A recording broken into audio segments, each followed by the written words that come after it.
I don't even know why I'm writing this. I mean, what's the point? I don't know if anyone will ever read it. I don't know if the buoy even made it out of orbit. Maybe it's already floating in some dead band of space, signal buried under centuries of static. Maybe someone will find it and laugh and go, wow, what a great piece of immersive fiction. Maybe they'll think I'm crazy. Maybe I am crazy. I don't know anymore.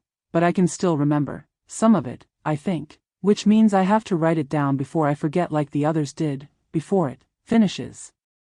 Before it gets all the way inside. So yeah, if you're reading this, congratulations. You found the last real log from the Mercy's wake, the official ones? Don't trust those, they're not real, or they're too real, in the wrong way. They've been edited, not by us, not by Earth, by the planet. God, I sound insane already. I was nobody, okay? Just so we're clear, I wasn't the captain, I wasn't a lead anything, I wasn't even on the science team. My name's Nell Aames and I fixed toilets, scraped algae off solar panels, slept in D-section under the broken air recycler. I didn't go through any of the special training. I wasn't picked. I was left over, like, oh, she's still on the rotation roster. Cool, patch up a vac suit and ship her. That's what I was when we got to Eden, leftover, unimportant. But I'm the only one left now, I think. I mean, I'm still here. I haven't changed, not all the way, not like the others. I remember the look on Eris's face right before she stepped into the lake. How peaceful she looked, like she knew something I didn't, like the answer had been whispered to her and she'd finally stopped fighting. She smiled at me, not in a creepy way, just sad, soft, and then she walked into the water and didn't come out, and nobody else reacted. They just stood there, watching the ripples close over her head like that was normal. Like we'd all just watched someone take a bath and not drown herself in silence. But I'm getting ahead of myself. The thing is, Eden doesn't hurt you, not directly. It doesn't attack or infect or whatever. It's not that kind of story. There's no monster. There's just a presence, a warmth, like static wrapped in a lullaby. It wraps around your brain and soothes, and then, slowly, you forget what you were afraid of in the first place. And then you forget who you were, and then you forget you ever cared. You become part of it, or part of them, the choir. God, even typing that word makes my stomach turn. They're not dead, that's the worst part. They're still alive. They smile, they talk, they walk around and breathe and look like people, mostly, but they're not themselves anymore. They're edited, smoothed out, like someone took a digital eraser and wiped away all the messy parts of their souls. And they'll look at you like they love you. They'll touch your face and say your name and offer you a hand and say things like, you don't have to fight it, Nell, there's peace here. And for a second, just a second, you believe them. I didn't want to, I didn't mean to, but I almost did. I really almost did. And I hate myself for that. I hate that part of me that wanted it to be okay. That wanted to just lie down in the grass and let it all go and forget the noise in my head and the screaming and the loneliness and the goddamn weight of being the only one trying to remember what's real, because it's so hard to hold on to yourself when no one else is doing it. And Eden knows that. That's the whole trick. It doesn't erase you. It just waits until you're ready to let go. It was beautiful, God, I remember that, even with everything that happened, even with what I know now. I still remember the first time I saw Eden and how it made me feel, like something cracked open in my chest. We were dropping through the clouds, and the light hit the atmosphere just right. All soft blue and gold, and the whole planet looked like it had been painted in a dream, not like Earth. Earth is cluttered, used, even the nice places have noise, but Eden looked untouched. Like the idea of a planet before anyone ever stepped on one, like something sacred. I think I said something stupid on comms, something like, it looks like a church, and Eris laughed at me, said, that's the first time I've heard you speak in 3 jumps, Aames. I didn't answer, I was too embarrassed. She had this way of smiling at you like you were an interesting bug she wasn't sure if she wanted to keep or step on, not cruel, just sharp. I liked her anyway. I liked all of them back then, in different ways, even Vri. Even though she barely looked at me except to bark orders when the plumbing backed up, even Kale, especially Kale. God, Kale, no, not yet, not going there yet. Anyway, the descent. I remember watching the monitors, even though it wasn't my job, just hovering behind Lissa's station like some weird little ghost. She always let me, and we were all quiet, like, actually quiet, which was rare for our crew. No jokes, no stats, no chatter. Just this heavy silence as we broke through and saw it. The oceans were too blue, that's what hit me first, not a normal blue, like someone had cranked the saturation too high, and the trees, yeah, actual trees, or something close, they shimmered, not sparkled, not glowed, shimmered, like the leaves were coated in this soft, metallic dust that caught the light and danced with it. It didn't look real, it looked intentional, like it was trying to impress us. I remember thinking that, I remember actually thinking, it's showing off, which is such a dumb thing to think about a planet, right? Planets don't have egos, they don't put on performances, but Eden did, even then, even before I understood what it was, some part of me felt it watching. I didn't say that out loud, though. Of course not. I didn't want to sound crazy. I didn't want to remind anyone how little I mattered. You don't get to say ominous, poetic things when you're the toilet scrubber. You get to say, copy, and understood, and will do, ma'am, that's it. But even then, I felt it, like the planet had already reached into my head and started whispering to the part of me I didn't tell anyone about. The part that wanted to be wanted, the part that wanted to belong to something. And I think maybe. That's where it started, not with the crew, not with the choir, not with Kale, with me, with that tiny, soft yes I didn't even know I'd said. They called me the mop witch, not to my face, obviously, but I heard it. People forget you're there when you're not important, when you're background noise, when your uniform's stained and your name's not stitched into the chest panel because the supply drone missed your shipment again. They talk over you, around you, like you're a walking air filter. I didn't mind, not really. I mean, I did, but I pretended not to. It's easier to survive that way. You keep your head down, you do your rounds, you make sure the food disposals don't clog and the hull seals don't hiss and nobody gets piss on their boots. You don't make eye contact, you don't ask questions, you just exist, quietly. That's what I did, that's what I was good at, and the rest of them, they were everything I wasn't. Vri was the commander Anissa Vri, technically, but nobody used her first name unless you wanted to get verbally dismembered. She was tall and dry-voiced and surgically efficient, like she could shave off layers of your soul with a sentence. She never raised her voice. She didn't need to. She'd just look at you, disappointed, and you'd shrink. I only spoke to her maybe 4 times total. Once was when I nearly shorted a recycle valve and flooded B Hall with sulfur water. Her exact words were, "Please do not ever make me aware of your presence again, Technician Aames." And I didn't. I made damn sure of that. Eris was head of engineering, and she glowed. I don't mean metaphorically. She actually wore this weird luminescent gel on her collarbones because she said it helped her feel the machine's pulse. Whatever the hell that meant. She was half geneticist, half mechanic, fully brilliant. The kind of woman who could splice a circuit with one hand and synthesize a vaccine with the other while humming some old earth lullaby. People adored her, and she knew it. She used to sit on the mess hall table, not at it, on it, and toss ration bars at people like she was feeding pigeons. I wanted to hate her, but she was kind to me, sometimes, when she remembered I existed. Liz was the biologist, soft-voiced, dark curls always pinned up like she was afraid of being messy. She had this faraway look in her eyes like she was already halfway off the planet. She smelled like antiseptic and mint gum, always polite, always distracted. I think she pitied me, which I hated more than anything. I'd rather be invisible than pitied. She once gave me a spare vitamin packet because I looked pale. I told her I was always pale. She didn't laugh. And then there was Kale. He wasn't part of the crew, not really. He was Eden-born, technically human, I guess, but different, not in the obvious alien way. Not tentacles or scales or anything dramatic, just smoother, calmer, like the edges of his soul had been sanded down. He said he'd been born here, a second-gen colonist, said he'd been welcomed by Eden. I didn't know what that meant at the time. I thought it was just poetic nonsense. He had this way of looking at you like he was studying a flame, like he could see through you, and not in the romantic sense, like he was watching you burn in slow motion, trying to decide whether to put you out or feed the fire. He looked at me more than the others. I still don't know why. Maybe he saw the fracture already. Maybe I was too easy to open.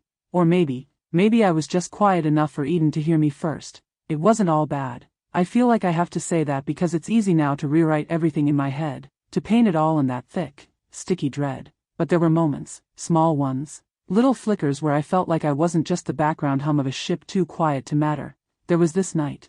I don't even remember what cycle it was, just that everything smelled like burnt protein and half the lights in the cafeteria were flickering again, and nobody wanted to eat the rehydrated noodles. I was off duty, not really supposed to be in there, but the sleep rotation was screwed up and my bunk felt like it was breathing, like, literally pulsing. and I couldn't lie there staring at the ceiling and pretending I didn't feel it anymore. So I went to the cafeteria, empty except for Eris, sitting on one of the tables with her boots up, swinging her legs like a kid. She had a half-dead glow pad in one hand and was picking dried seaweed out of a nutrition tray with the other, humming something I didn't recognize, something soft, almost sweet. I stopped in the doorway like an idiot, and she looked up and just grinned at me like I wasn't intruding. "You hungry, mop witch?" she asked, all teeth and amusement. I probably should have walked away. I definitely should have said something cool, but instead I shrugged and mumbled something about the pipes in D section sounding weird again, and she patted the table beside her like we were old friends, like this was normal. I sat down, and for a while, just a little while, it was normal. We bitched about the food. She made fun of the way Liz whispered to her pet moss samples like they were lovers. I said something about Vri probably sleeping with one eye open and a blade under her pillow. She actually snorted at that. Snorted, and then we laughed, like real, actual, stupid laughter, the kind that you can feel in your ribs, the kind that comes out sideways because you're not used to making noise like that anymore. She tossed me a packet of powdered tea and called it, for morale. I didn't tell her I'd already been stealing expired ones from storage. I just said thanks and tucked it into my sleeve like it meant something. And maybe it did. Maybe that stupid little paper packet was the closest thing I had to feeling like I belonged, because in that moment, I wasn't the background tech or the invisible girl or the weird one with no first name clearance. I was there. I was laughing with Eris, in the shitty blue cafeteria light, eating stale seaweed and pretending that we weren't orbiting a planet that hummed under our hull like a thing alive and waiting. And I keep coming back to that night because she looked so normal, so human. Her eyes were still hers. Her voice was still hers. She hadn't heard the song yet, or maybe she had, and she just hadn't told me. God, maybe she already had. There was this pond. I don't even know if it was a pond, technically.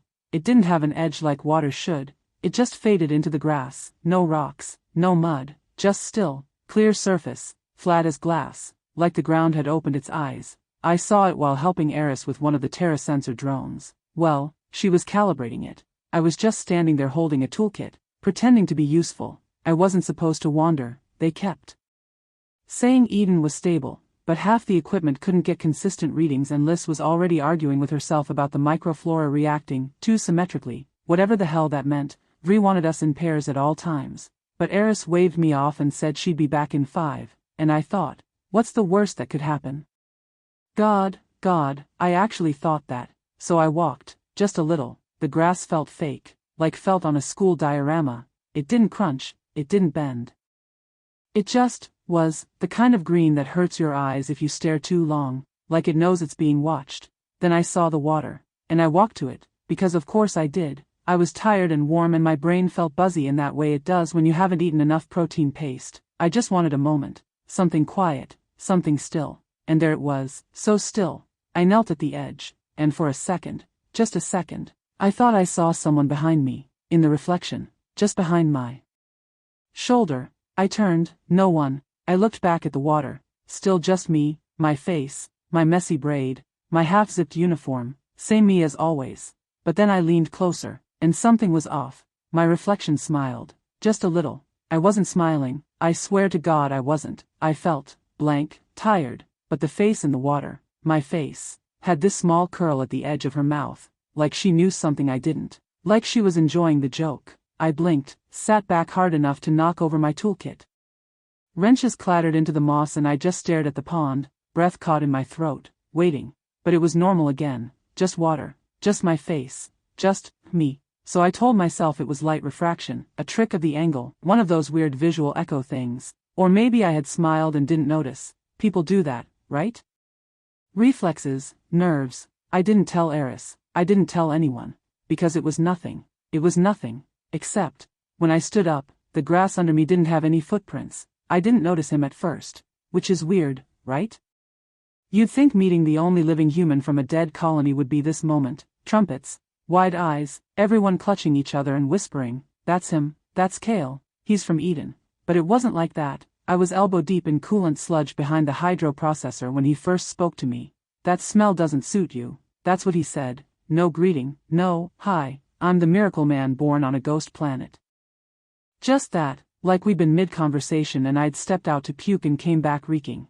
I jumped so hard I cracked my wrist against the frame and dropped the filter casing. It clanged against the deck, and I swear I could feel the judgment in the silence that followed. I turned, already mumbling something like, "Sorry, just fixing the intake," or whatever, but the words caught in my throat because there he was, Cale, standing in the doorway like he hadn't been grown in the bones of a lost planet, like he wasn't already wrong. He looked human, that's the problem. He looked fine, a little tall, pale, sharp around the eyes like someone had carved him instead of birthed him, hair too clean, movements too smooth, like a high-res simulation of a person, like someone put a human together from the outside in and hoped nobody would notice the wiring underneath.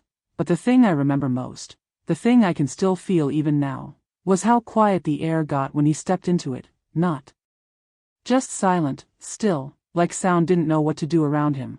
He crouched and picked up the casing I'd dropped, turning it in his hands like he already understood how it worked, like he knew things, not just about the ship, but about me, the way you know a song before you hear it. He handed it back, fingers brushing mine. "Warm, too warm. You're not like the others," he said, not asking, just stating it like it was obvious. I didn't know what to say to that, so I didn't say anything, just shoved the casing back into place and kept my head down, face burning, heart hammering in my throat like a kid caught sneaking candy. He didn't leave. He sat beside me, cross-legged on the metal floor like it was grass, like it belonged to him, and we just sat there, for a long time. I asked him if he missed Earth. He tilted his head like I'd asked if he missed being an egg. "I've never been," he said, like Earth was a myth.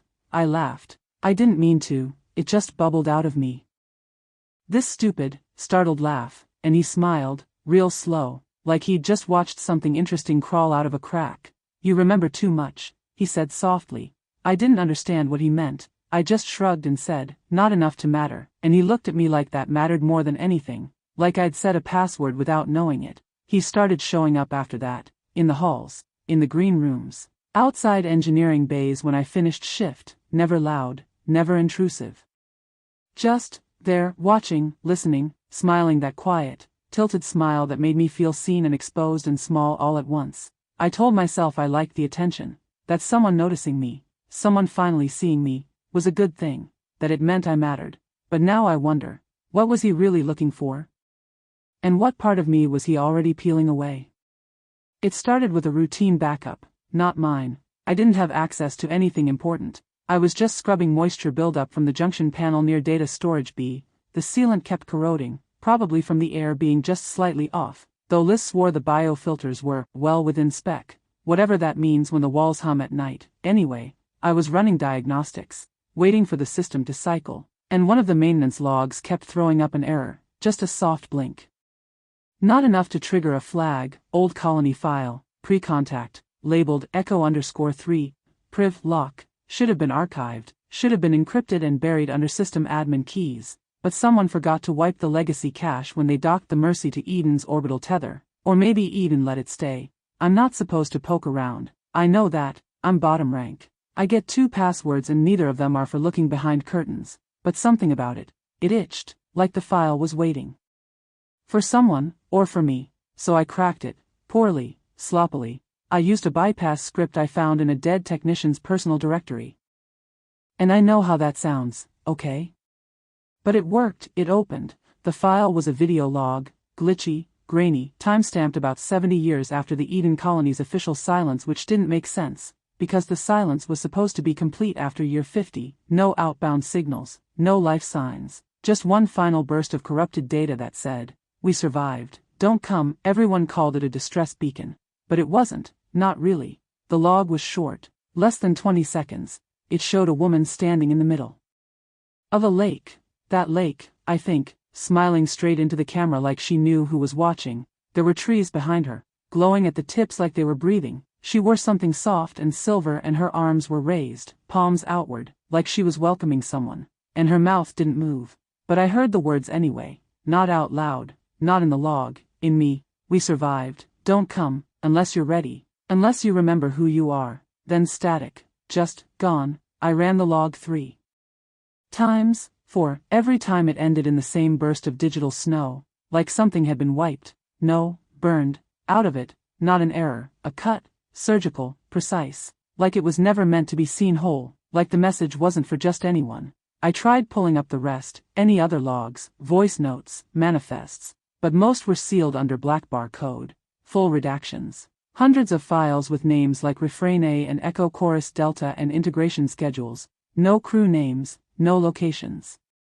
Just fragments. One had a transcript, just one line. They're not prisoners, they're hosts. I don't even know what that means. I still don't. I just sat there, hands trembling, staring at the screen while the junction lights flickered like they knew. And I didn't tell anyone. Not Eris, not Liz, not Kale, especially not Kale. Because I felt it. That twist in my gut, like a wire tightening, like the planet was watching me watch it, like it was leaning in. Breathing against my thoughts, I should have purged the cache, I should have walked away. But I saved the file. God help me, I saved it. It happened the next day. Or at least I think it was the next day. Time started bending around that point. You'd wake up and swear it was morning and then find out half a shift cycle had passed and your crewmates were already 2 reports deep into something you didn't remember starting. Or you'd blink and the sun would have moved in this lazy, slow arc like it had. Nowhere to be, no urgency, no consequences. Eden didn't move fast. It waited, it lulled. We were doing a surface scan, just a basic one. Soil readings, bio levels, localized air shifts. I was there because one of the sample printers had jammed and Eris didn't trust the field text to clear it without welding it into a new religion, as she put it. So I was elbows deep in that thing, swearing at whatever dumbass designed a casing with 5 redundant security tabs, and she was just walking. Not far, just outside the scan perimeter, barely a few steps from the gear. No one told her not to. We weren't on edge yet. We weren't scared yet. She stopped by this patch of earth. Not even special, just dark and soft-looking. It had a texture like crushed velvet, like the dirt had been sifted and fluffed by someone who wanted it to look inviting. She knelt down, not quickly, not like she was inspecting, slow, like she was listening, and then she did it. She reached out, and she pressed her bare hand into the soil. No gloves, no scan pads, no caution, just fingers sinking into the earth like she was pushing through silk. I didn't say anything. I didn't know to say anything. I thought maybe she was collecting a sample, or testing temperature, or, I don't know, being weird again. She was always weird. But she didn't move. Not for a long time. And her mouth, it twitched, not a frown, not a full smile either, just this slight, eerie curl, too long, too still. Like something inside her had relaxed in a way it shouldn't have. She whispered something, too. I couldn't hear it. I was maybe 6 meters away and the wind was calm, and I swear to you, I should have heard it, but I didn't. The air ate the sound. Or maybe she wasn't whispering, maybe it was just the shape of her lips trying to remember language. Then she looked at me, eyes glassy, but not empty, not glowing or zombified or anything obvious like that, just full, like someone had poured something inside her while I wasn't looking. It's so quiet, she said. I didn't know what to say. I just stared at her, probably looked like an idiot. She pulled her hand back, dirt stuck to her palm. It looked warm, not muddy, not wet, warm, like the ground had a pulse. She rubbed her fingers together, watching them like the skin might flake away and reveal something else underneath. Then she stood up, brushed off her knees, walked back to the gear like nothing had happened, like she hadn't just touched something ancient and alive and hungry. Later, during debrief, she didn't log anything, no anomalies, no contact reports. She filed the standard notes and said the soil was rich, reactive, potentially supportive. That was all. But she stopped wearing gloves after that. Every time we went out, she found a reason to touch the dirt again. Just for a second, just long enough. And I didn't say anything, because I was already too afraid to ask what it felt like. I keep checking the back of my neck. I don't even know what I'm looking for anymore. A scar, maybe, a mark, a vein that wasn't there before, something subtle, something off. I tell myself it's just the pressure change from the pod, that the itching is psychosomatic, that it's in my head. But that's the problem, isn't it? That's exactly where it would be. There's no mirror in here, just a bit of polished alloy above the console that warps everything, makes my face look like it's melting at the edges, eyes too far apart. Nose too short, mouth crooked even when I'm not talking. I caught myself staring into it for 15 minutes earlier, not even blinking, just checking. My eyes still look like mine, I think. The pod smells like old sweat and synthetic foam. There's a bloodstain near the hatch I can't remember making. It's dry, cracked at the edges like a spilled lie. I keep telling myself to clean it. I haven't. Sometimes I scratch at my ribs just to feel pain, just to make sure I can. That's something still Hurts, that my nerves haven't gone soft, that the skin is still mine. It started with little things, like forgetting the name of the ship for a few seconds, Mercy's Wake, right?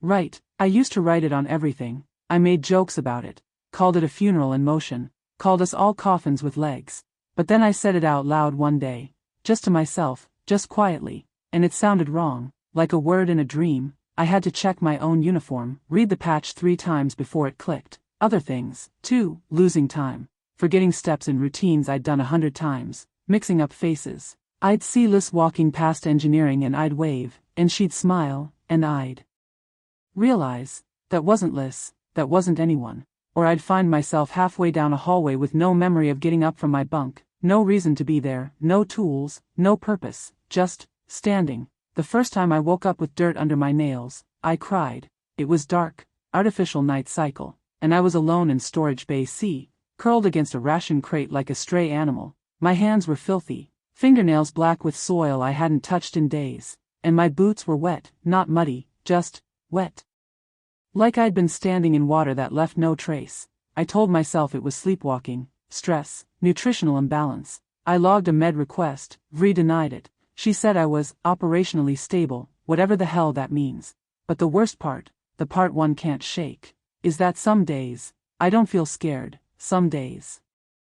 I want to go back outside, I want to lie down in the moss and press my hands into the dirt and just listen, because it calls to me, not loudly, not with words, but with familiarity, like a hum I used to know, like the voice of a mother I've never seen, and I keep wondering, if it's already started, if it's already in me, and I'm just the last one pretending I'm still clean. I didn't know they were human at first. I mean, that's what they are, technically, the original colonists, or what's left of them. That's what the reports say, that's what Vri logged, confirmed, human lifeforms present, biologically consistent with early Eden crew, signs of environmental adaptation. That was the official entry, cold, clinical, tidy. But it's not right, none of it's right. I saw them before I knew what I was looking at. We were doing a perimeter check around the South Grove. That's what they called it. Even though those trees weren't trees and that wasn't a grove, everything was too quiet, even.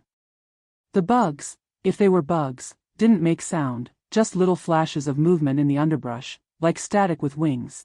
And then we saw them, standing perfectly still between the trunks, 5 of them. Just there, no approach, no footsteps, no warning, like we blinked and they grew out of the forest. They were smiling, that was the worst part.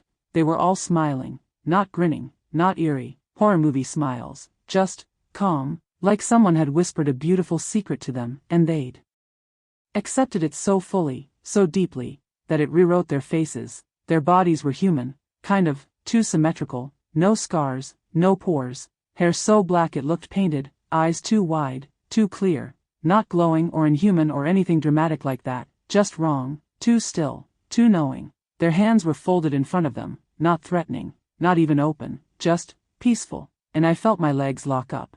Not from fear, not exactly, it was more like shame, like I wasn't supposed to be looking at them.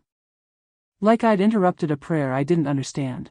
I remember Cale stepping forward, murmuring something I couldn't hear. His tone changed, softer, reverent, like he was greeting family he hadn't seen in years. And they tilted their heads in perfect unison, like a flock, like one thing wearing 5 skins. Liz tried to speak, asked if they needed assistance, asked where the rest of their people were, asked if they'd been in contact. Standard protocol, rattled off like she was reading a checklist. Her voice shook just a little. They didn't answer, they just smiled, and then, one by one, they lifted their hands, and pointed at me, not Cale, not Vri, me. Not fast, not dramatic, just calm, unhurried motion. 5 hands, 5 fingers, all slowly raising until they were aimed straight at my chest. And I swear to you, I didn't feel fear. I felt recognition, like I'd been tagged, like they were saying, that one, that's the one. I must have looked terrified because Eris moved in front of me without a word, just placed herself between me and them, protective, maybe,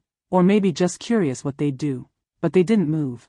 They lowered their arms. They stepped back into the trees, like fog folding in on itself, and they were gone. No footprints, no rustle, no sound, and everyone acted like it was fine, like they hadn't just witnessed something impossible. Liz said they seemed peaceful. Vri said it was encouraging. Eris laughed and said she was more afraid of her own mother. But I didn't laugh, because for 1 second, one clear second, when they looked at me, I wanted to follow them. I started writing things down, not logs, not official stuff, just little notes, scraps, folded corners of old meal packets, margins of printouts, the back of my hand once, anything I could hold on to, because I was starting to feel like I was swimming in someone else's dream, like everything was slightly off. The wrong pitch, the wrong rhythm, the wrong order. I wasn't the only one.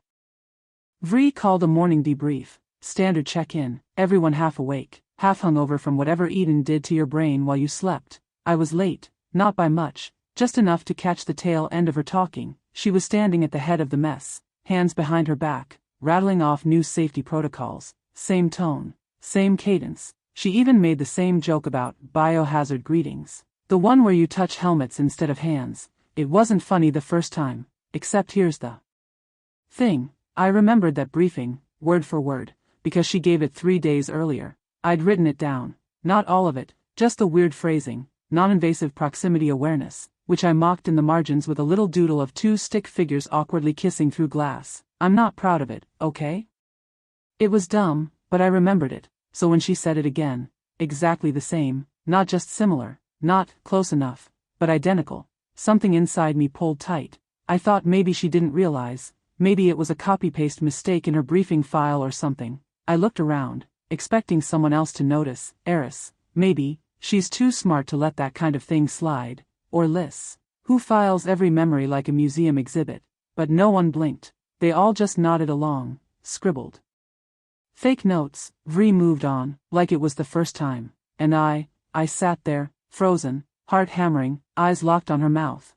Because I knew, I remembered, I could see the whole moment from 3 days ago. The same crease in her collar, the same tilt of her head, the same coffee stain on her sleeve, and I felt it in my bones. This wasn't a coincidence. This wasn't a glitch. This was a loop, a fracture, a rewrite. Afterward, I followed her. I don't know why. I didn't have a plan. I just needed to see her, to ask, to know.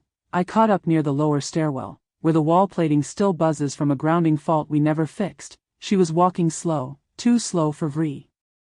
Like her boots were full of water. I asked her, "Hey, Commander, didn't we already go over that protocol stuff?" She paused, looked at me, and smiled. Not the weird Eden smile, just hers, small, tight. "Which part?" she asked. I told her, the helmet joke, the greeting, the phrasing. I tried to sound casual, like I wasn't unraveling. And she said, "I swear to God," she said, "you must have dreamed it." Then she kept walking. Like that was normal, like that was fine. I stood there long after she left, counting my heartbeats, fingering the corner of the paper I'd scribbled on.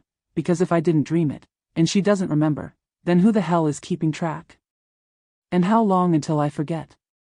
I didn't sleep after that. I mean, I laid down, I stared at the ceiling, I even closed my eyes for a while and tried counting those slow, lagging blinks the cabin lights do when the power grid's overtaxed. But I didn't sleep. I was too busy replaying her voice in my head. Not Vri's voice, but the way she said it, that same damn sentence, word for word. Like she'd hit play on a recording of herself and just stood there watching us nod like idiots. I checked my notes again, scanned them. I even went back through the logs I wasn't supposed to access in. Yeah, it was there, the first time, 3 days earlier. Same words, same date stamp, same joke. No one else remembered.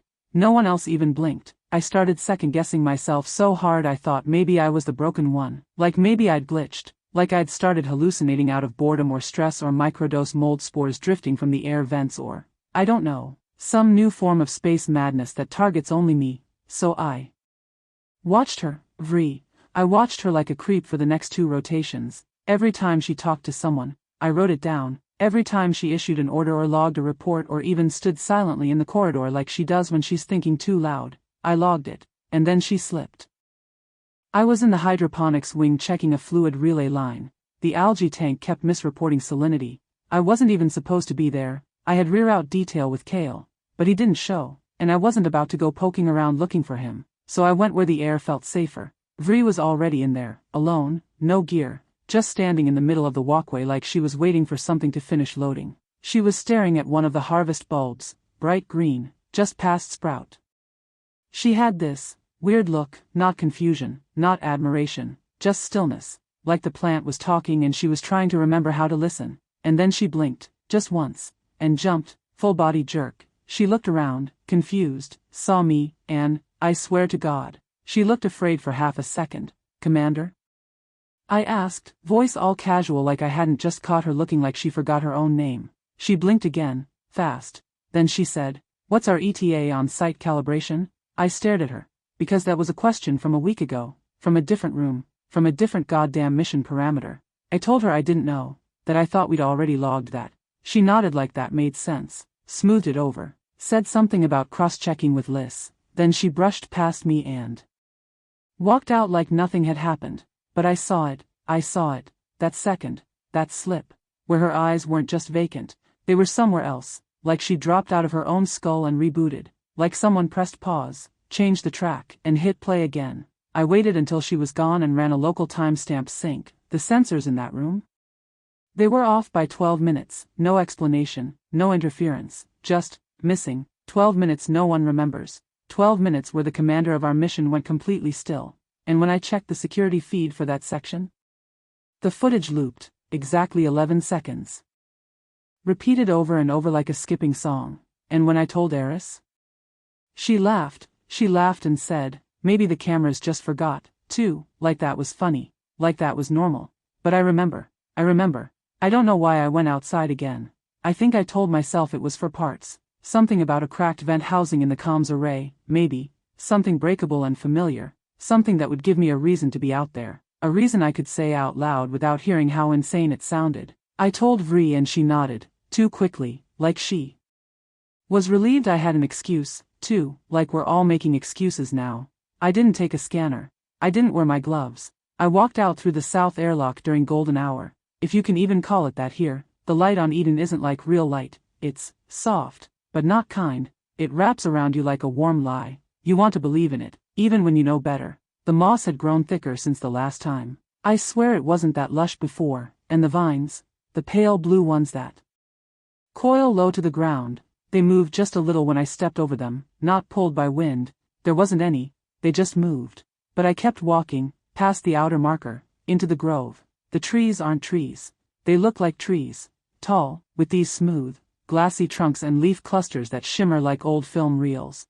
But when you touch one, it's warm, like it's listening, like it knows your name even if you forget it. I was standing there, in that terrible beautiful quiet, when I heard her, Nellie, that voice, small, tired, soft around the edges the way it used to be when I was sick, or when I'd cry over nothing as a kid and she didn't ask me to stop, just held me, let me fall apart. Nellie, honey, you forgot your coat. I froze. Because I hadn't heard that voice in over 10 years, because she's dead, because I remember the funeral, the hollow eyes, the tight smiles.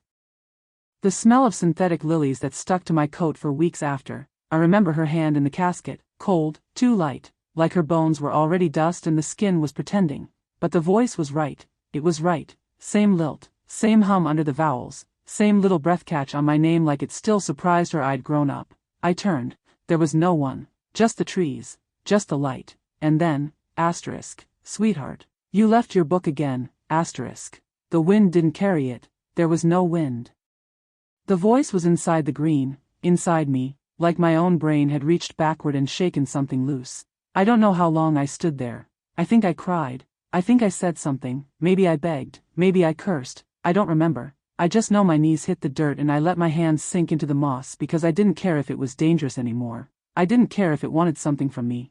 I wanted something back. I wanted her back. For 1 second, I let myself believe it, that if I stayed there long enough, the forest would unzip and she'd step out, alive, smiling, arms open like she always had them in dreams. And then I heard something else, a whisper, just beneath hers. Not words, not English, not any language I've ever known. But it wanted. I felt that. Not love, not cruelty. Just want. And it was directed at me. I stood up, fast, too fast. Nearly tripped over a root that wasn't there a second ago. And when I looked back toward the path, the trees had shifted. Subtle, like theater scenery turned ever so slightly when the actor isn't looking, like they wanted to see what I'd do next. I ran. I don't even remember how I got back to the hatch. I just remember the burn in my throat, the taste of iron, the way the airlock lights flickered when I pounded the manual override like the walls were hesitating to let me back in. I didn't log anything. Didn't shower, didn't eat. I just sat on my bunk with my hands in my lap, dirt under my nails. And the ghost of my mother's voice humming in my ears like she never left. And the worst part? The absolute worst part? For a minute there, I almost didn't want to come back. I didn't want to be alone after that. I didn't want to be with anyone, either, but, I don't know. The walls were too quiet, and the light in my room wouldn't stay at the right brightness, and I kept hearing that voice every time I tried to breathe. Hers, my mother's, the forests. I don't even know anymore. I didn't want to crawl out of my skin. That's what it felt like. Like my bones didn't fit, like something was tightening under my ribs, making room for something else, something that wasn't me. So I went to find Kale. I didn't expect him to be in the crew commons. No one uses that room anymore, not since Eris stopped laughing, not since Liz started sleeping in the armory and Vree started not sleeping at all. But Kale was there, sitting cross-legged on the couch with his boots still on, chewing something dried and terrible. It smelled like resin and salt. He looked at me like he already knew I was coming, like he'd been waiting. You look like you saw something, he said, calm, even. I didn't answer. He patted the seat beside him. I hesitated. I sat. We didn't speak for a while. The vents above us clicked every few seconds, like a heartbeat that didn't belong to anyone. I watched the light on the water recycler pulse. Kale offered me a piece of whatever he was eating. I shook my head. Then, softly, almost too softly, he said, "You're not safe here anymore." I didn't flinch. I wanted to, but I didn't. Because of them? I asked. I didn't say who they were. I didn't have to. Kale tilted his head. Not yes, not no. Just that unreadable tilt he does when he's weighing things behind his eyes. Not just them, he said. They're changing, but so is everyone else. You feel it, don't you? I didn't answer. You're remembering things you shouldn't, he went on. That's not normal. The planet doesn't like that, and neither do the ones it's already taken. You mean Eris, I said, before I could stop myself. He smiled. Not kind, not cruel, just knowing. She touched it first, he said, and she kept touching it. She wanted to change. Most of them do. I started shaking, not big, obvious shakes, just little tremors in my hands I couldn't stop. He reached out and placed his hand over mine. Firm, warm, too warm. And then he gripped my wrist, not hard, but tight enough that I couldn't pull away without making it a thing. You need to be careful, he said. I whispered. Not careful enough, he said. I looked down at his fingers, the way they wrapped around my skin, the way his thumb brushed the inside of my pulse like he was memorizing it, like he wanted to own it. Kale, I said. He didn't blink. Do you trust me? I didn't answer. Because I used to, I wanted to. He let go slowly, like releasing a trigger. Then he leaned in close enough that I could smell the resin on his breath, and he said, "They're not going to let you leave." Then he stood, walked out without another word, and I sat there, with his heat still in my wrist, and a question curling in my throat I still haven't said out loud. If he's not one of them, then why does he talk like they do? I found her in the observatory. It's not a real observatory, just a bubble glass dome patched onto the top deck, probably more for morale than for science. You can't even see stars half the time, just Eden sky shifting like mood paint, but Eris always liked it up there, said it felt like breathing above the noise, said if she sat still long enough, the planet would show her the things it didn't want the others to see. I used to think she meant the weather patterns. She didn't. She was sitting on the floor when I found her, legs tucked under her like a kid at story time. Her hands were folded neatly in her lap, head tilted, eyes closed, and smiling. That smile, God, that smile. It wasn't hers anymore. It wore her face. But it didn't belong to her. It was too soft, too content. Like she'd just been told a secret so beautiful it made her forget what pain felt like. I crouched beside her. Eris? She didn't open her eyes. But she said, clear as anything, "Shoo, it's singing." I froze.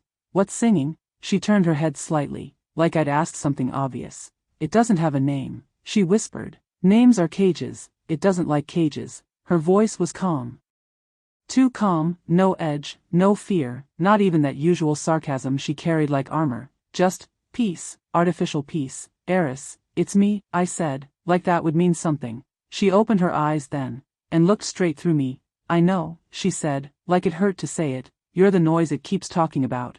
I think I stopped breathing. What? Her gaze drifted, up, toward the dome, toward the sky that wasn't sky. It says you're holding on too tightly, she murmured. It says you're going to break. I backed away, just a little. just enough to feel the panic settling in my limbs.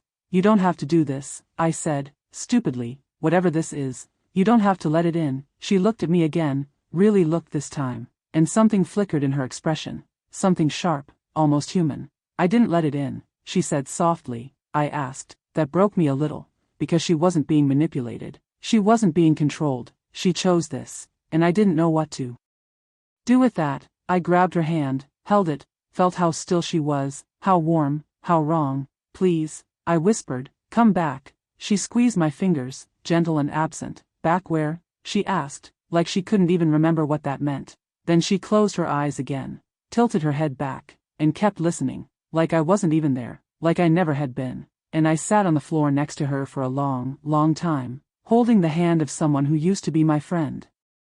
Wondering if maybe I was the one who changed, or if I was the only one who hadn't. I didn't see it at first. I was in the NAV bay doing something pointless, cleaning residue off the external sensor housing, I think, or pretending to. I just needed a reason to move, a reason to not sit in that hallway outside the observatory listening to Eris breathe like she was in prayer. I kept replaying what she said. You're the noise it keeps talking about, like I was a flaw in Eden's signal, a bug in the code, static in God's dream. And then the proximity alert went off. No sound, just a little red blink at the edge of the status console, one of those soft warnings that aren't really warnings, the kind they program in for slow-moving space debris or friendly flybys. I almost ignored it. I wanted to ignore it, but I didn't. I zoomed in on the visual, expecting a fragment, maybe a junk satellite left behind by some long-dead terraforming drone, and there it was, just hanging, above us, silent.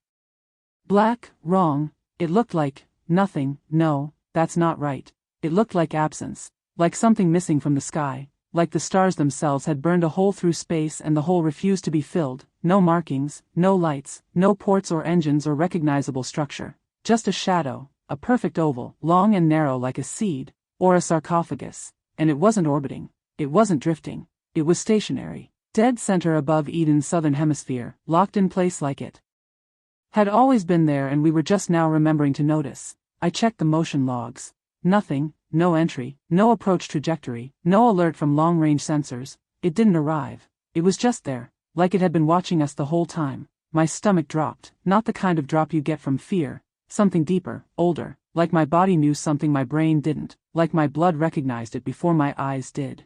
I ran to Vri, showed her the scan, and she didn't react. She just stood there, arms folded tight, lips pressed white, not confused, not alarmed, just resigned. She didn't say, "What the hell is that?" She didn't ask me if I was sure. She just stared at the display and said, "They're early." I blinked. She didn't answer. I pressed her. "You knew about this?" Still nothing. Just that same stiff posture. That same look people get when they know something bad is inevitable and they've run out of ways to lie about it. And then she said, "They're not here for us, they're here for you." I don't remember what I said after that, maybe nothing, maybe too much. I just know I left the room with my ears ringing and my vision blurry, and by the time I got back to the NAV bay, the ship was gone, not warped out, not cloaked, just not there, like it blinked out of reality, like it never was. But I remember, and when I looked at the sensor log again, the whole entry had vanished, deleted, scrubbed clean, except for one line, left at the bottom like a signature, observation acknowledged, and I think they're waiting for me to see something else. I woke up sobbing, not like a tear down the cheek or a whimper into my pillow.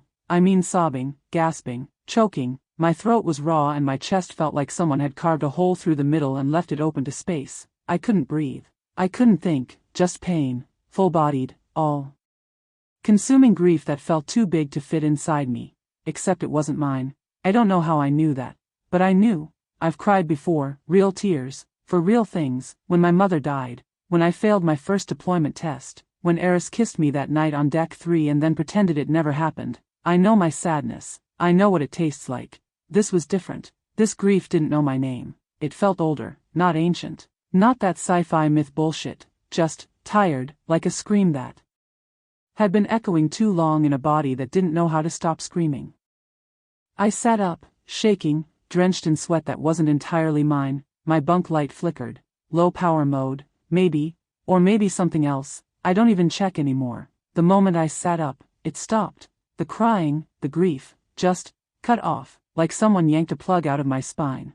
and then I saw it. Not with my eyes, not really. It was behind them, like a presence, no, like a pressure. Like standing too close to a massive substation and feeling the hum through your ribs, except it was inside my head, my chest, my blood, a thrum, a heartbeat that wasn't synced to mine. I thought I was having a stroke. I staggered to the mirror, splashing water on my face, whispering to myself, "It's not real, it's not real, it's just the air, it's just the stress, get a grip, Nell, get a fucking grip." But I saw something in my own eyes. I don't even know how to explain it.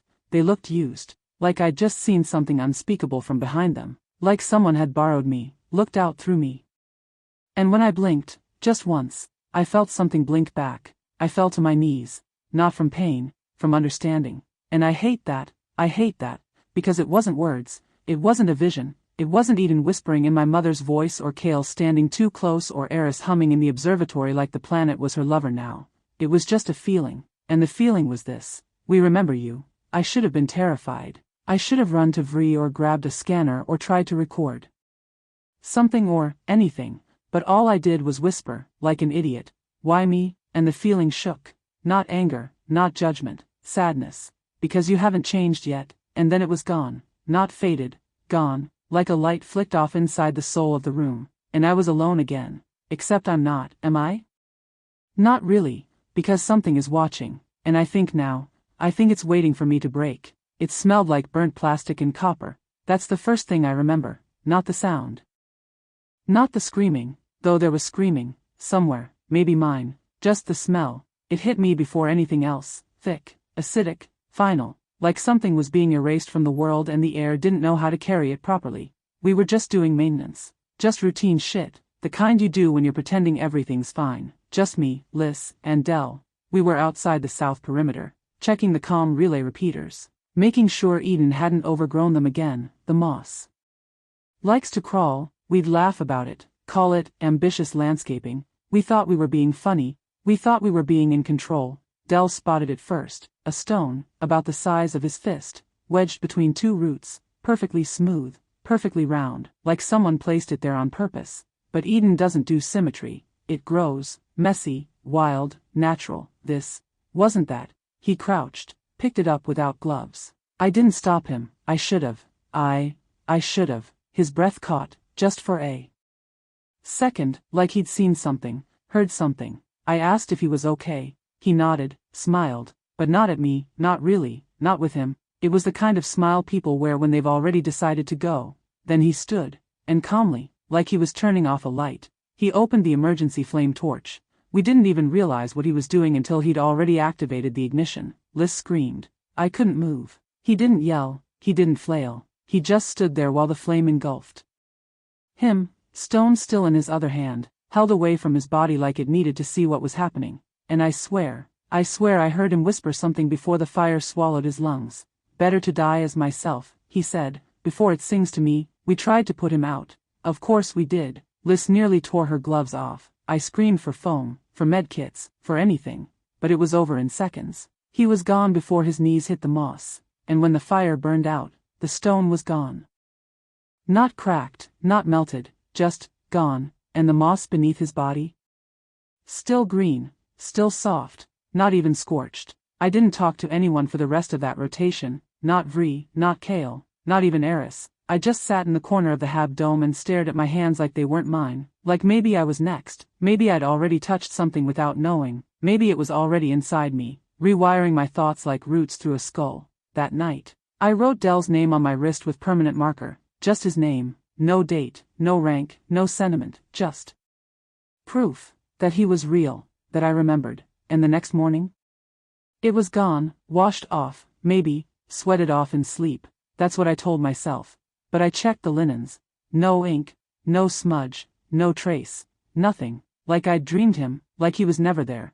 But I remember the smell. God help me, I remember the smell. I found her boots by the airlock, just sitting there, neatly placed side by side like she'd taken them off at someone's front door. Like we were all guests here and she was trying to be polite.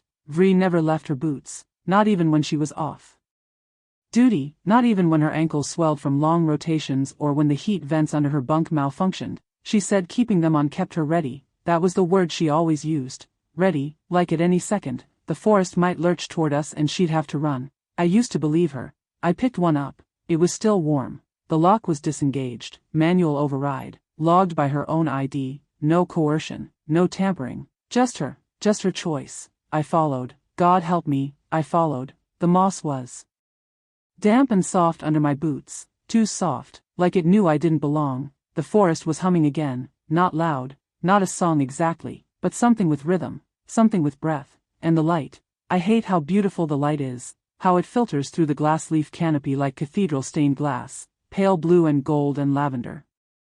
It makes you want to believe, makes you want to kneel. I kept walking, and then I saw her, at the edge of the grove, barefoot, unclothed, smiling. Her spine was straight, her hands were open at her sides, her hair was damp like she'd bathed in something that wasn't water, her skin looked soft, too soft, like it had forgotten how to be flesh, like it was already part of the moss and the vines and the light.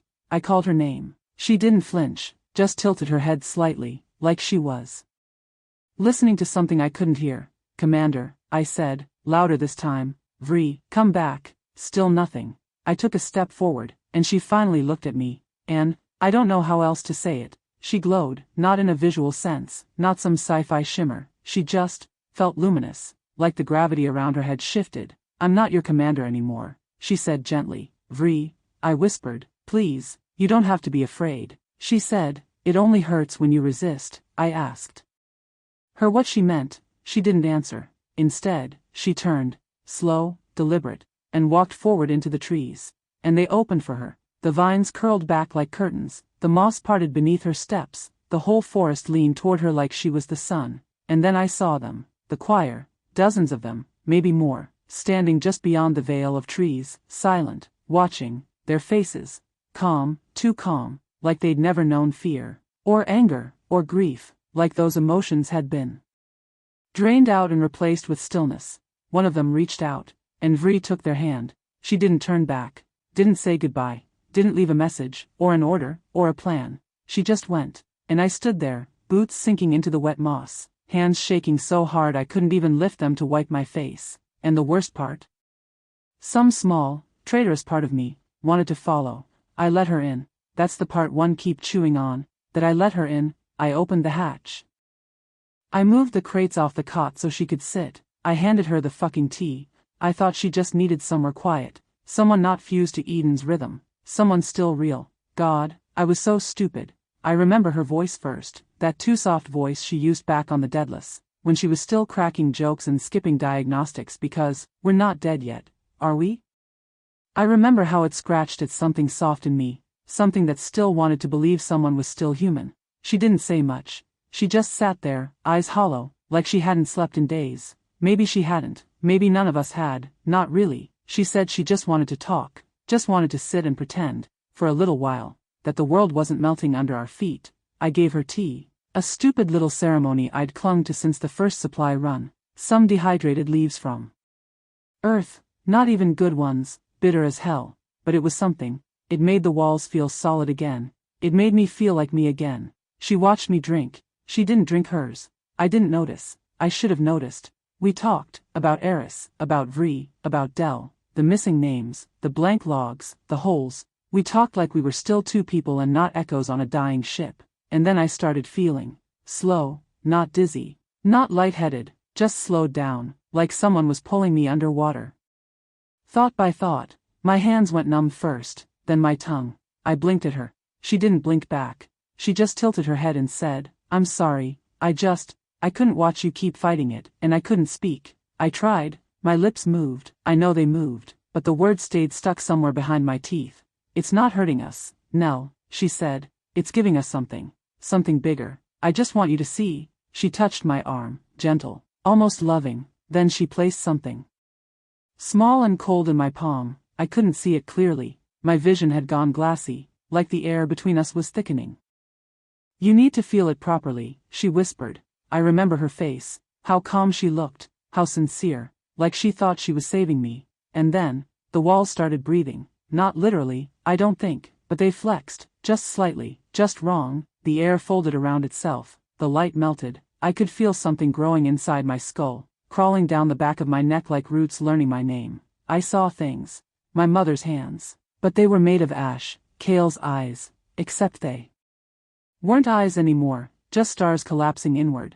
I saw myself, only it wasn't me. It was a version of me standing in a grove of glass trees, smiling with no mouth. And the forest was inside me. I was screaming, I think I was screaming, but it didn't sound like me, it sounded like her, Liz. But cracked and layered and too many voices at once. Then blackness. When I woke up, I was on the floor. My lips were bleeding. There were scratch marks on the walls. My bunk light had exploded. My mug was shattered on the ground, the leaves were still wet. She was gone. No message, no note, no apology, just a smear of blood on the inside of my wrist, shaped like a root curling inward. And I knew, she didn't do it because she hated me. She did it because she loved me. And that made it so much worse. It was something stupid. I was just trying to remember her birthday, my sister's, that's all. I was lying there on the cot, back against the panel that buzzes when the humidity spikes, staring at the ceiling like it could give me something solid to hold on to, and I thought, June. It was in June 8th? 9th? And then I realized I couldn't picture the cake, or the candles, or the color of the walls in our kitchen back home. And then I realized I couldn't picture her. Not really. I knew I had a sister, that part was solid. I remembered fighting over the music player when we were kids. I remembered her handwriting. Curvy and weirdly dramatic. I remembered she hated licorice. I remembered she loved ocean documentaries. I remembered her. But I couldn't remember her name. It was like someone had blacked it out with marker, like a blank spot in my brain where something important used to be. I thought if I said it out loud it would come back. Her name is, nothing. Not even a letter. Not even a sound. I started digging through my locker like a lunatic, scattering rations, emergency meds, the torn patch I kept from the deadless uniform. I thought maybe I had it written somewhere. There had to be something, a note, a photo. A stupid fucking wrapper she mailed me once when she thought Earth Snack branding was funny. But there was nothing. I checked the logs, backlogs, old comms. I tried searching for any mention I'd made. Maybe I said it in one of the early entries. Maybe I was smart enough, paranoid enough, to record it when I still trusted my brain. But even the logs were scrambled, audio warped. Name missing, just static when I said it. Static, like Eden reached back and cut the wire. Like she was never mine to remember in the first place. And then I did something even dumber. I opened the sealed envelope I swore I wouldn't touch until I got home, the one she gave me before I left, just a little card, nothing serious, in case you miss me too much, she joked. Or if you end up stranded somewhere tragic and need a reminder that you're not totally worthless. That was her humor, dry and blunt and real. I kept it taped shut. I told myself I'd open it when I made it back, a little promise to myself, a lifeline. But I broke it. I was shaking so bad I tore it. And the card was blank. No writing, no ink, no dumb sticker with a space whale. Just white, like it had never been touched, like she never existed. And I lost it. I screamed. I kicked the wall so hard I cracked the outer sealant paint. I threw the food bricks, ripped my bedding, punched the damn locker door until my knuckles bled and still couldn't remember the one name that mattered. I curled up next to the air recycler, hugged my knees like that could anchor me. I whispered over and over, you had a sister, you had a sister, you had a sister, but that doesn't mean anything now, does it? Not if no one else remembers, not if I can't. And that's when it hit me. This isn't just a place that takes your crew, or your mission, or your voice. It takes the truth, quietly, one name at a time. It started sometime after second rest. I say, second, like time still means anything here. It doesn't. The sun, or whatever passes for a sun on Eden, rises and sets on its own rhythm, not ours. I tried keeping logs, real, structured ones, day 12, day 13, but they got messed up. They didn't match the light. The light didn't match the logs. Everything slid sideways. But I remember the sound. It was low, like a subsonic hum in my teeth, not painful, not at first, more like a memory of sound, like your brain is filling in the gaps your ears can't reach, like the silence between words when someone you love is about to lie. I thought the power grid was failing, checked the inverter panel 3 times, even though the lights weren't flickering. The system was stable, clean, too clean. Eris would have said something was off with the tone harmonics, but Eris was, no, never mind, doesn't matter. Anyway, the sound got louder, still low, still that warm in the gut hum that makes you feel like you're floating in a bath that's just a little too warm, like sinking would be nice. Then I realized it wasn't coming from the grid. It was coming from outside. I opened the outer viewport. They were everywhere, standing in a wide circle around the perimeter, just far enough that the motion sensors didn't trip, just close enough that I could see their faces in the glow. The choir, men and women, young, old, at least, they used to be, you can still see the bones of what they were. If you squint, something in the posture, the hair, the curve of a shoulder, but their faces, God, it's like they've forgotten how to emote, no lines, no tension, just peace. That's what makes it so fucked up, how peaceful they look, like the war in their heads is over and they've finally accepted the verdict. They were humming, all of them, same tone, same note, same breath, perfectly in sync, not just with each other, with the forest. The trees were swaying to it, the moss pulsing under their feet, like it was all part of the same organism, vibrating with the same pulse, and I felt it in my chest, that slow thrum, like it was matching my heartbeat, or changing it, and for a second, just a second, it felt good, like laying down after crying too long, like forgiving someone, even if they didn't deserve it, like forgetting hurts less than remembering. I pressed my hands to the glass and I don't even know why. Maybe I thought I'd see someone I knew, Liz, maybe, Kale, Vree, even Eris, if her body hadn't already been consumed by the soil. And then I did see him, Kale, front and center, eyes open, mouth closed but humming anyway. I swear to God I could hear his voice above the others, or maybe my brain just wanted it to be him. Either way, he was looking straight at me, not smiling, not frowning, just present, like he was waiting for me to get it, to join. And for a second, I almost opened the door. I don't know what stopped me. I think I heard my own voice, in my head. Not a memory, not a hallucination, just this tiny, desperate whisper. You are Nell Aames, you are Nell Aames, you are Nell fucking Aames. I backed away, locked every seal, crawled under the desk like that could block it out, and they just kept humming, for hours. It's not a song, it's a rewrite. I only found it because I got lost. That's the dumbest part. I wasn't looking for answers. I wasn't following coordinates or chasing ghosts. I was just walking, trying to stay awake. Keep the fear moving instead of letting it calcify in my spine. I couldn't sleep after the humming. I still hear it, even now, like a phantom limb. I took the outer path near the ridge, past the broken scanner outpost, past where the moss gets thicker, like it's trying to remember what a road felt like. I should have turned back. I meant to, but I didn't. I just kept walking. That's when I saw the light. At first I thought it was a fire. I panicked, dropped to the ground like some kind of training kicked in, even though training's useless here. But there was no smoke, no crackling, just this soft, pulsing glow, like bioluminescence, but too warm, too artificial. I followed it, and that's when I saw it, the tree. It was massive, wide trunk, twisted branches reaching like open arms, and in the center of its bark, no, inside it, were screens, embedded like veins, moving images flickering across them in slow waves. I didn't understand at first. I got closer, hands shaking, heart pounding so loud I thought it would wake the damn moss, and I saw Eris, laughing, sitting in the mess hall, her sleeves rolled up. She was talking to someone, Vree maybe? But her voice was wrong, too calm, too flat, like she was reading lines, like someone had taken a memory of her and ran it through a filter that stripped out anything real. Then I saw Liz, feeding samples into the bioprinter, smiling, and again, that same hollowness, no blinking, no hesitation, perfect posture. Then Kale, over and over. The screens kept showing moments, real ones, but wrong. I recognized the context, the events, the layout of the lab or the storage bay, but the words weren't ours, like Eden had rewritten them. There was one clip of Vree giving a mission briefing. I watched it twice, 3 times. Then I realized I'd seen that exact same recording before, in the actual archives, back when we first landed. I remember what she said. I remembered. And it was different. The version in the tree was softer, calmer, reassuring. There was no mention of the anomalies, no warning about the atmospheric inconsistencies, no talk about Kale's debrief. It was like Eden had taken the truth and edited out the parts that didn't fit.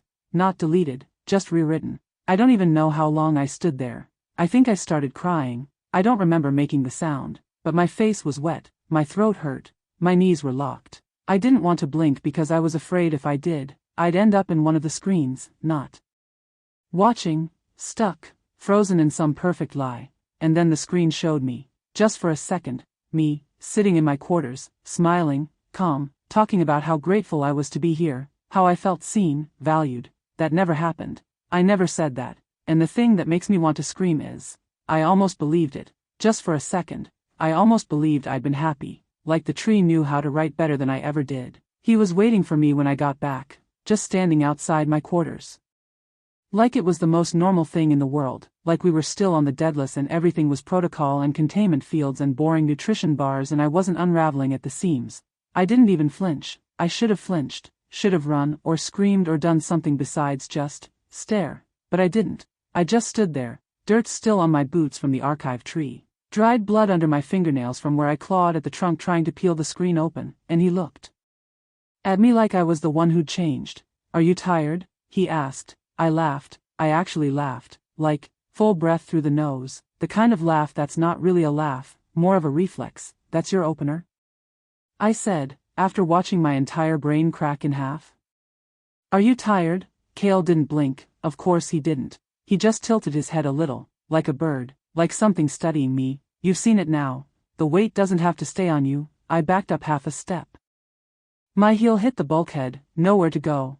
"I know what you're doing," I said. "You're not even hiding it anymore." Still, that same steady voice. "It's not a trick, Nell, not like you think. It's release." I looked at him, really looked, and maybe it was the light or maybe it was the fact I hadn't slept in, I don't know, 2, 3 cycles.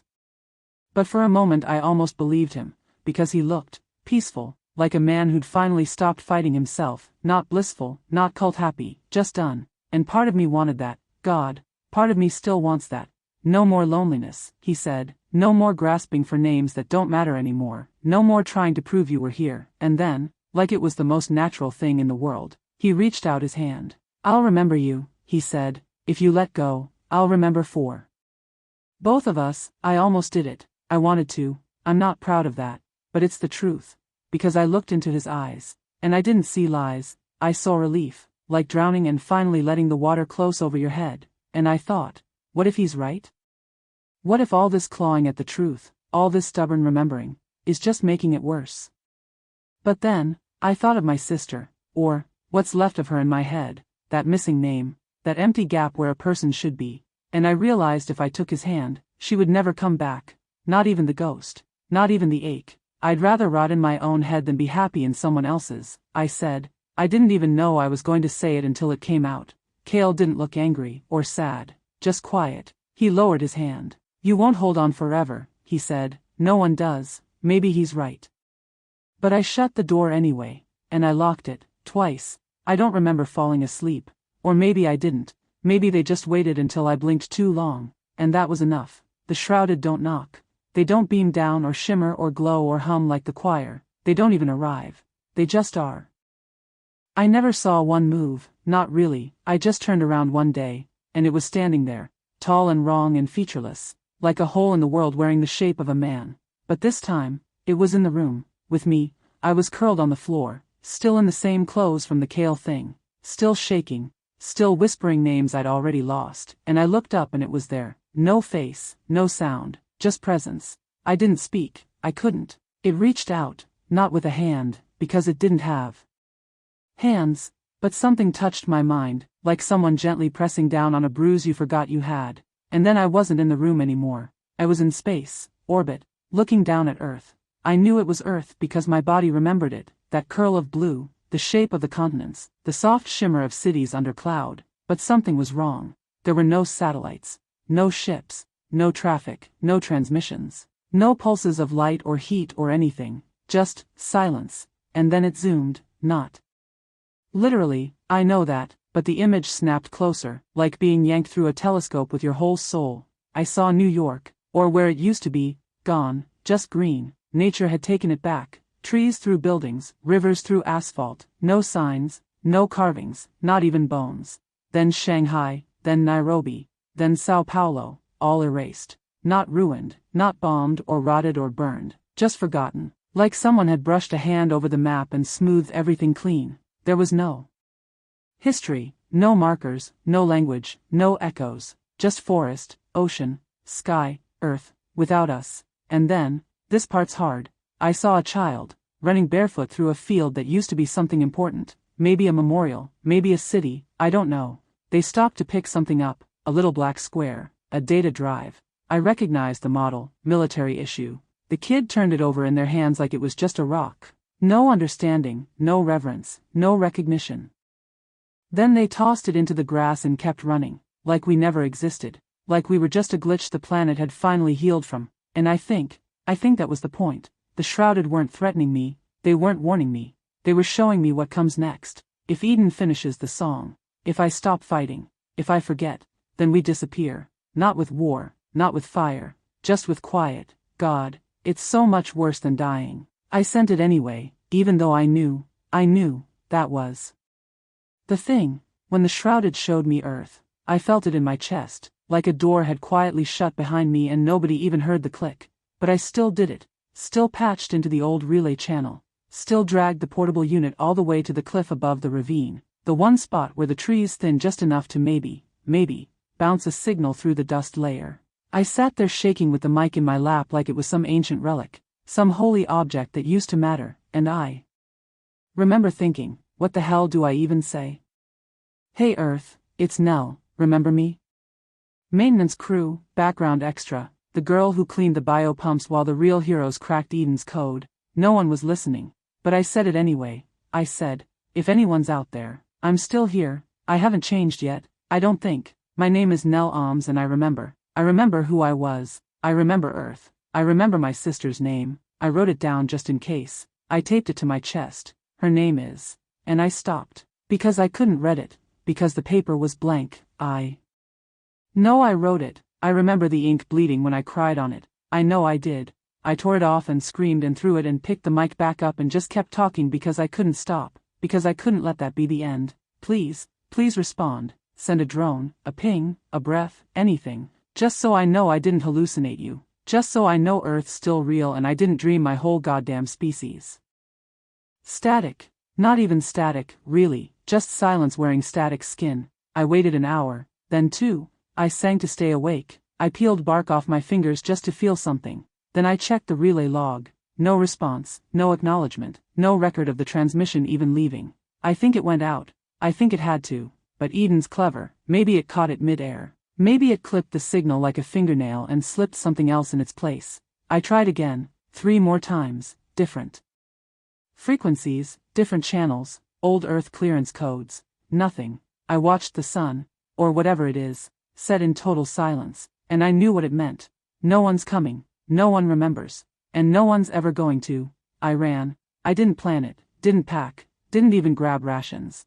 I just ran, after the last transmission failed, after the silence wrapped around me like wet cloth. I couldn't stay another night with the trees watching, with the air whispering, with the memory of my sister's name still missing from the paper. I swear to God I wrote it on. So I ran. I didn't even take the front path. I cut straight through the moss fields barefoot, like some panicked animal, slipping, panting, muttering half-words under my breath like that would keep me. And the pod. I remembered the coordinates. It was half buried when we landed, an emergency unit, sealed, clean, untouched. That's what I told myself, that it was safe. I practically threw myself inside, slammed the hatch shut, locked every airlock, purged the vents twice. I activated the scrubbers, ran diagnostics, rechecked the filters, scanned for contaminants like I was trying to convince myself it wasn't too late.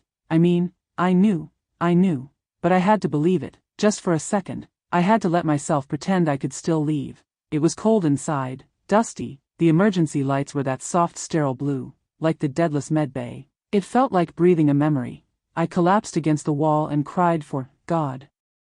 I don't even know how long. I kept thinking, maybe I can make it off the ground, maybe the shuttle still knows the route, maybe there's a beacon I missed, maybe if I scream loud enough into the void, someone will hear me. I thought I was safe, until I looked at the corner of the pod, where the floor panel had shifted, where something green was growing, tiny veins of moss, thin as hair, and a single white spore puff, like a dandelion made of teeth, pulsing gently with my breath. It's inside. It's already inside. I backed away, hit my elbow on the seat frame, bit my tongue so hard I tasted blood, but I didn't scream, I just stared. I don't know how it got in, maybe it was already there, waiting, maybe I carried it in myself, in my hair, my lungs, my skin, maybe I was the contamination. I tried to tell myself it didn't matter, that I could still launch, still fly, still try, but even as I reached for the ignition, my hand was shaking, not from fear, from familiarity, because I recognized that moss. It was the same kind that grew on Eris's boots, the same spore I saw on Vree's lip when she smiled that last time, the same bloom that sat on the bark near the archive tree, and I swear, I heard it whisper my name. That's when I opened the terminal. That's when I started typing this.